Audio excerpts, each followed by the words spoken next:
In the depths of medieval France, a land carved by endless conflict and religious fervor, a storm was brewing, a storm that would take the shape of a teenage girl from a small village in Lorraine. The year was 1429, and the Hundred Years' War had already consumed generations, reducing entire regions to ash and despair. Kingdoms were not built on diplomacy, but on the brutal calculus of blood and steel. Against this savage backdrop, Joan of Arc emerged, not as a mythical hero, but as a real young woman whose extraordinary conviction would challenge every established power of her time. Born to peasant farmers in Domremy, she was barely 17 when she began hearing what she described as divine voices. Saint Michael, Saint Catherine, and Saint Margaret, urging her to save France from English domination. In a society where women were expected to be silent, subservient, obedient, Joan was a thunderbolt. Dressed in men's clothing, carrying a battle standard instead of a spinning wheel, she represented something far more dangerous than a soldier. She was a living symbol of resistance. Her presence on the battlefield wasn't just military, it was spiritual, psychological, transformative. The French army, demoralized and fractured, saw in her something miraculous. She wasn't just another commander, but a beacon of hope in a landscape of perpetual defeat. At the siege of Orléans, she led troops with a fearlessness that seemed to defy human limitations. Soldiers who had known only retreat suddenly believed victory was possible. Her rise was meteoric and improbable. A peasant girl with no military training was suddenly guiding armies, advising nobles, and becoming a critical strategic force. She convinced the weak Dauphin Charles VII to let her lead troops, a request that would have been laughable from anyone else. But there was something in her, an absolute, unshakable certainty that made people listen. Yet beneath the heroic narrative lay a complex human being.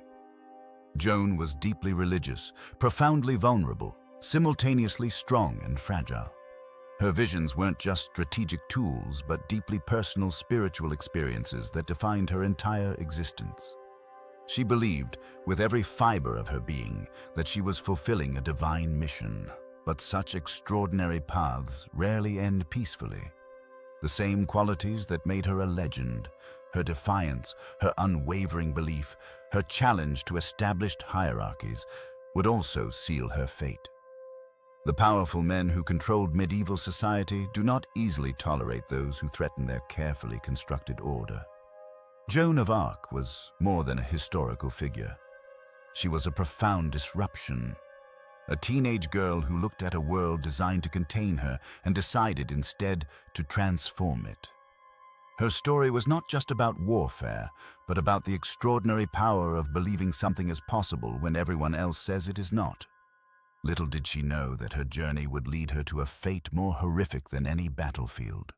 A trial that would strip away her dignity, challenge her faith, and ultimately consume her in flames. But that was still in her future. For now, she was simply Joan, fearless, determined, and utterly convinced of her sacred mission. The fields near Compiègne were silent that May morning in 1430. Save for the distant clatter of hooves and the whispered tension of impending conflict. Joan of Arc, the young warrior saint who had turned the tide of the 100 Years' War, was about to experience her most devastating moment of vulnerability. She had become more than a soldier. She was a symbol, a teenage peasant girl who heard divine voices, who wore men's armor, who had crowned a king and driven the English from French territories. But symbols are dangerous, and those in power fear nothing more than hope embodied in human form. The Burgundian troops surrounded her with calculated precision. They were not fighting for some grand ideal, but for survival and political advantage. Joan, who had survived countless battles, found herself trapped, not by overwhelming military might, but by a carefully planned ambush. Her tactical instincts, which had served her so brilliantly in previous campaigns, could not save her this time. Her capture was a moment of profound humiliation. The woman who had led armies, who had been treated as almost supernatural by her own troops, was now just a prisoner. The Burgundians saw her not as a mythical figure, but as a valuable political asset, a weapon to be traded, a prize to be bargained over. Jean de Luxembourg, the Burgundian knight who captured her, recognized her extraordinary value immediately. She wasn't just another prisoner of war, but a potential key to shifting the complex political landscape of the conflict. Within days, negotiations began for her sale to the English, who viewed her not as a human being, but as a strategic problem to be eliminated. The price was steep, 10,000 gold écus, a fortune in that era. To the English, this was an opportunity to destroy not just a warrior, but a powerful symbol of French resistance. They understood that Joan represented something more dangerous than military threat. She represented hope, divine inspiration, the possibility that ordinary people could challenge established power. Her imprisonment was designed to break her spirit. Held in a drafty stone tower, chained like a dangerous animal, she was subjected to constant surveillance. The physical discomfort was matched by psychological warfare.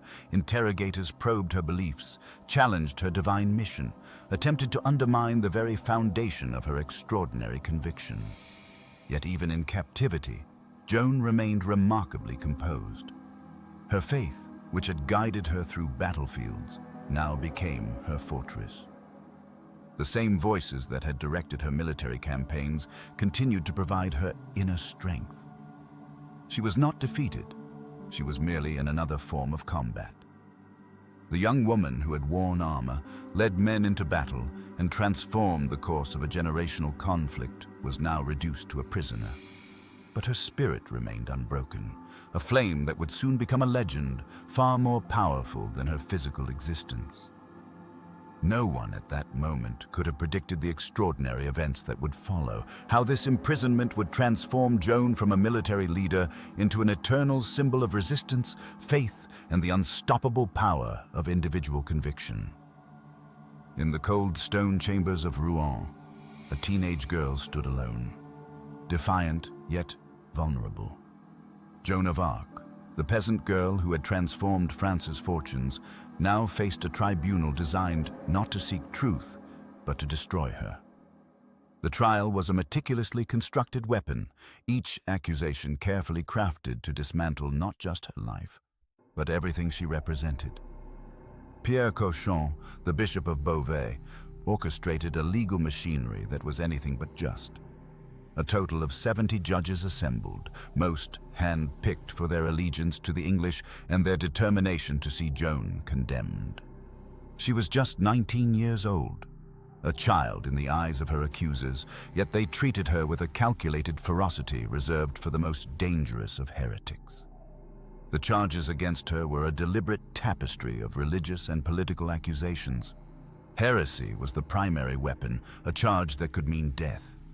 They questioned her military victories, her male clothing, her claims of divine guidance. Each interrogation was a psychological battle, with learned ecclesiastical lawyers attempting to trap her in theological contradictions. Joan's responses were remarkable. Educated only in rural simplicity, she demonstrated an intellectual agility that confounded her learned inquisitors. She spoke with a clarity and conviction that revealed an extraordinary spiritual intelligence. When asked about her voices, the divine guidance she claimed to hear, she remained steadfast. "God made it plain to me through my voices," she would say, her words both simple and profound. The trial transcripts reveal a young woman navigating an impossible landscape. She acknowledged her divine mission while carefully avoiding direct challenges to church authority. Her responses were a delicate dance of faith, intelligence, and survival. She knew the stakes were fatal, yet she refused to be broken. The most insidious accusation centered on her wearing of men's clothing, a deliberate strategy to undermine her credibility. In medieval context, this was more than a fashion choice. It was a direct challenge to social and religious norms. The judges used this as evidence of her supposed heretical nature, suggesting her clothing represented a fundamental rejection of divine order. Theological traps were laid constantly. Questions about predestination, the nature of her voices, her relationship with God. Each query was designed to produce a statement that could be construed as heretical. Joan navigated these with remarkable skill, often turning questions back on her interrogators with a wisdom that belied her youth. Behind the legal proceedings lay a profound political motivation. Joan was not just a religious threat, but a military and symbolic one. Her leadership had transformed French military fortunes, challenging English dominance. Her trial was as much a political execution as a religious prosecution. The proceedings were never truly a trial in any legitimate sense. They were a predetermined path to condemnation, with evidence manipulated, testimony controlled, and outcome assured. Joan was fighting not just for her life, but for the legitimacy of her extraordinary journey. A peasant girl who had heard divine voices and changed the course of a kingdom. In these chambers of Rouen, a remarkable young woman faced a system designed to silence her, knowing that her words and her faith might be her only defense against a ruthless machinery of destruction. The cold stone walls of Rouen Castle seemed to absorb the whispers of betrayal. Joan, barely 19, stood alone against a tribunal designed to break her spirit. Not just a trial, but a calculated political execution disguised as ecclesiastical justice. Every question was a trap, every statement a potential confession of heresy. The learned clerics circled her like predators, their Latin legal arguments masking a deeper, more brutal intent.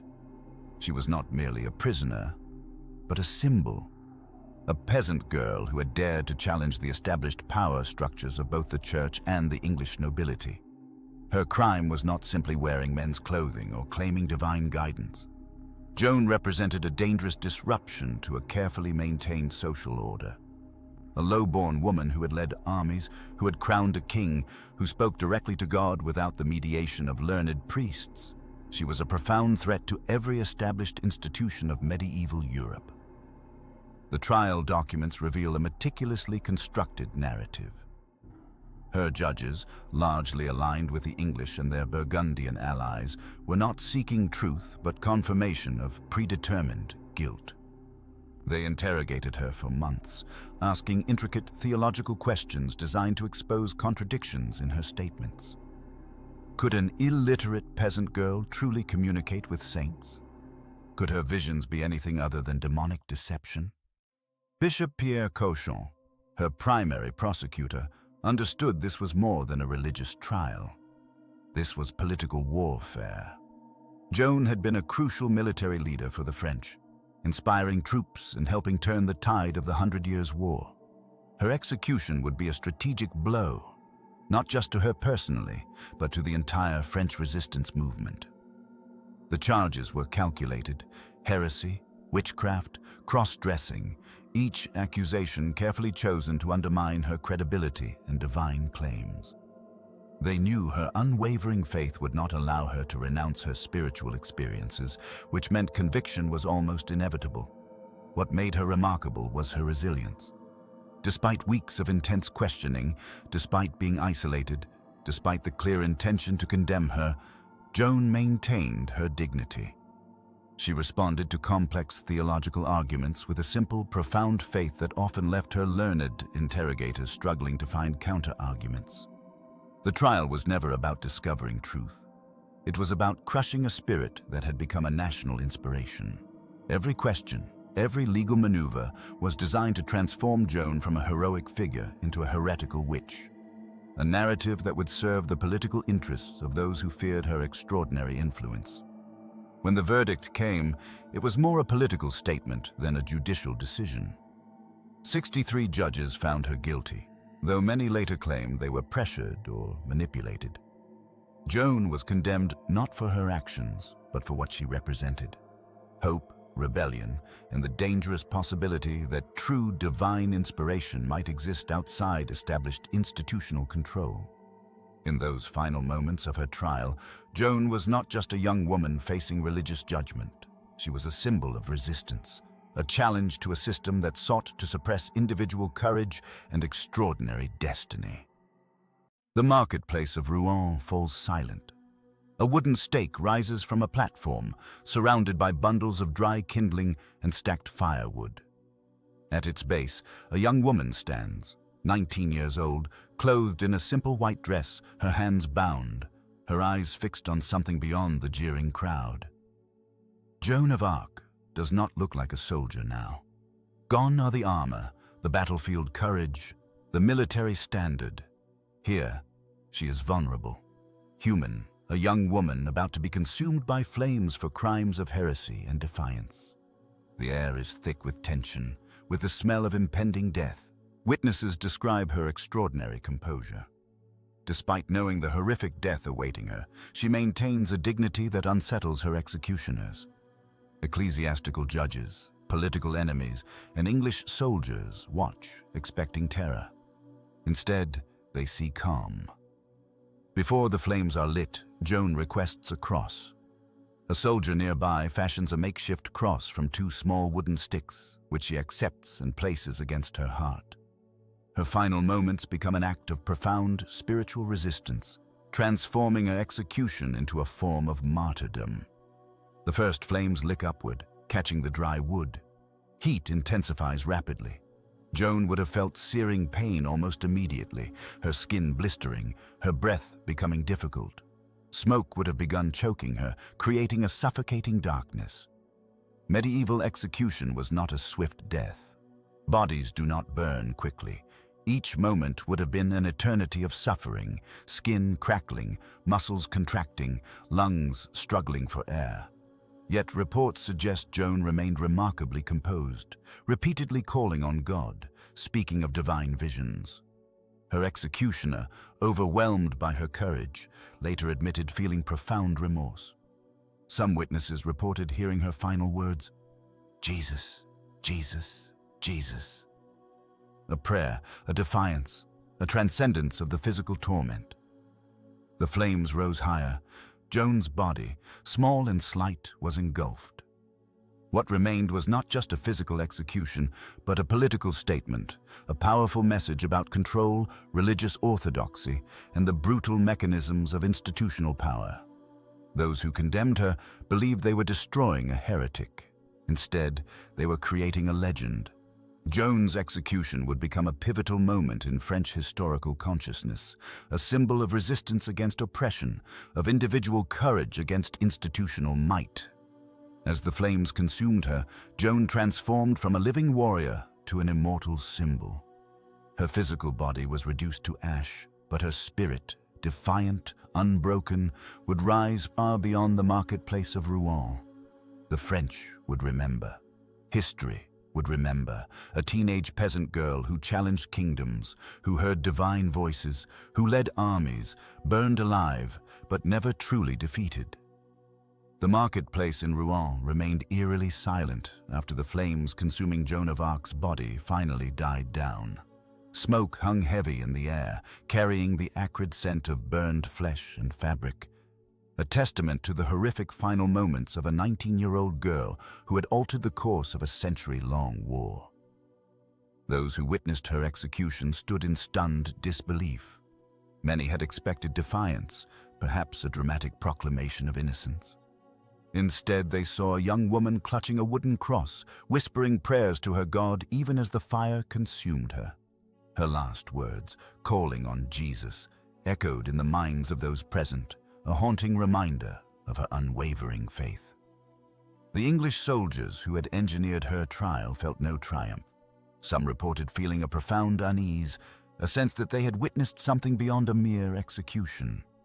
Witnesses claimed that when her heart was pulled from the flames, a standard practice to ensure death, it remained largely unburned, sparking whispers of divine intervention. In the immediate political landscape, Joan's execution was meant to be a decisive blow.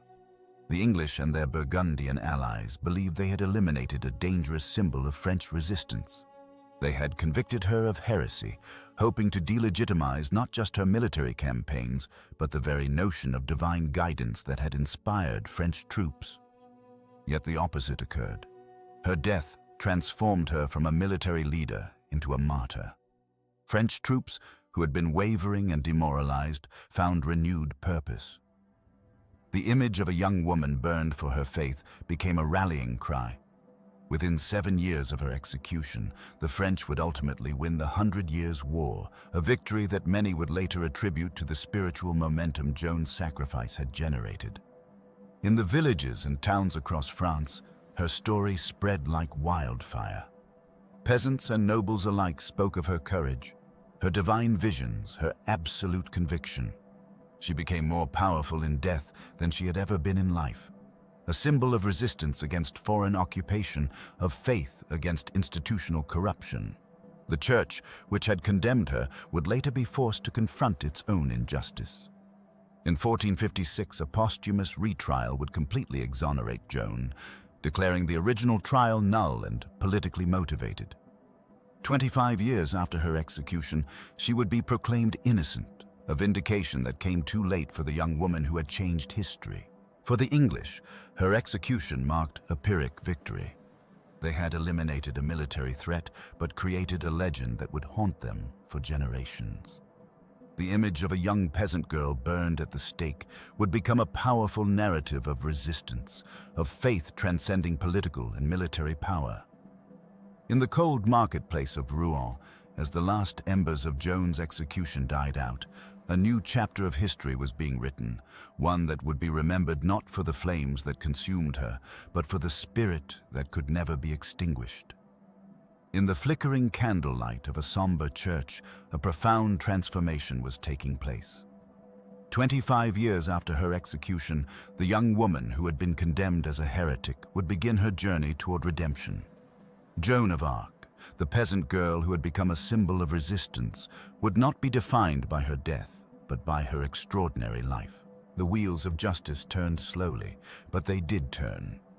In 1456, Pope Calix III convened a remarkable trial of rehabilitation, a legal proceeding that would meticulously unravel the fabrications of her original condemnation. This was more than a legal formality. It was a profound act of historical reckoning. Witnesses who had known Joan traveled from across France, their testimonies painting a complex portrait of a young woman whose faith and courage transcended the political machinations that had destroyed her. Her elderly mother, Isabelle Romé, sat resolute, her weathered face a testament to a quarter-century of grief and unwavering belief in her daughter's innocence. The ecclesiastical investigators scrutinized every detail of her original trial. They discovered what many had suspected. The proceedings had been a political performance, orchestrated to serve the interests of the English and their Burgundian allies. The charges of heresy were systematically dismantled, revealing a judicial process so corrupt that it bordered on theatrical tragedy. On June 16, 1456, the verdict was pronounced. Joan of Arc was declared entirely innocent. The same church that had condemned her to burn now proclaimed her a martyr, a victim of political manipulation and religious zealotry. Her conviction was not just overturned, it was thoroughly repudiated. This rehabilitation was more than a legal document. It was a restoration of human dignity. The teenage girl who had been stripped of her identity, her dignity, and ultimately her life was now restored as a national hero. Her tactical brilliance, her unwavering faith, and her extraordinary courage were finally recognized. The process of her canonization would take centuries. In 1920, nearly 500 years after her death, Pope Benedict XV would officially declare Joan of Arc a saint. But her true canonization had happened much earlier, in the hearts of the French people who saw in her a symbol of resistance, faith, and national identity. What makes her story so profound is not just her martyrdom, but her transformation from a young peasant girl to a military leader, from a condemned heretic to a saint. Joan's journey represents something deeply human. The capacity to challenge impossible odds, to remain true to one's convictions, even in the face of certain destruction. Her rehabilitation was more than a legal proceeding. It was a collective acknowledgement of a fundamental truth, that courage, integrity, and faith can transcend the most brutal attempts to silence them. Joan of Arc became more than a historical figure. She became a universal symbol of resistance against oppression. In the end, those who sought to destroy her memory had done the opposite. They had immortalized her. Decades after her death, Joan of Arc transformed from a condemned heretic to a symbol of national resilience and divine inspiration. The very institution that burned her at the stake would eventually become her most ardent advocate, revealing the profound complexity of historical redemption. In 1456, 25 years after her execution, the Catholic Church conducted a posthumous retrial. This wasn't merely a legal proceeding, but a profound act of historical reckoning. Church officials meticulously examined the original trial's records, exposing the political manipulation and theological distortions that had condemned her. Step by step, they dismantled the fabricated charges, ultimately declaring her innocent and declaring her a martyr. Her rehabilitation was more than a legal technicality. It represented a collective recognition of her extraordinary courage, a young peasant woman who had challenged the established power structures of her time. Joan didn't just lead armies, she fundamentally disrupted the medieval understanding of gender, authority, and divine calling. By the late 19th century, her legacy had expanded beyond religious narrative. France, struggling with its national identity, embraced Joan as a powerful symbol of patriotism and resistance. In 1920, nearly 5 centuries after her death, the Catholic Church canonized her as a saint, transforming her from a local legend to a global icon of spiritual determination. Her influence transcended national and religious boundaries. Feminist scholars have celebrated her as an early symbol of female agency in a profoundly patriarchal world. Political activists have referenced her courage in confronting systemic oppression. Her story became a universal narrative of an individual standing against overwhelming institutional power. Modern historians recognize Joan not just as a mythical figure, but as a complex human being. She was simultaneously a military strategist, a spiritual mystic, and a teenager navigating impossible political landscapes. Her visions weren't mere delusions, but sophisticated political and spiritual communications that challenged the established order. Her execution revealed the brutal mechanisms of institutional control. Religious and political powers collaborated to silence a voice that threatened their carefully constructed hierarchies. Yet, ironically, their attempt to extinguish her memory only amplified her significance. Today, statues of Joan stand across France, not as monuments to a victim, but as tributes to transformative courage. Her birthplace in Domremy, her battlefield sites, and the place of her execution have become pilgrimage destinations for those seeking inspiration. Perhaps her most profound legacy is how she demonstrated that true power isn't about institutional authority, but about unwavering conviction. A teenage peasant girl challenged kings, generals, and ecclesiastical courts. And in her unyielding commitment, she fundamentally altered historical trajectories. Her story continues to resonate because it speaks to a universal human aspiration, the courage to stand for one's beliefs, even when the entire world stands against you. Joan of Arc didn't just change French history. She expanded our collective understanding of human potential. In the end, those who condemned her to flames inadvertently created an eternal flame of inspiration, a testament to the enduring power of individual courage in the face of systemic oppression.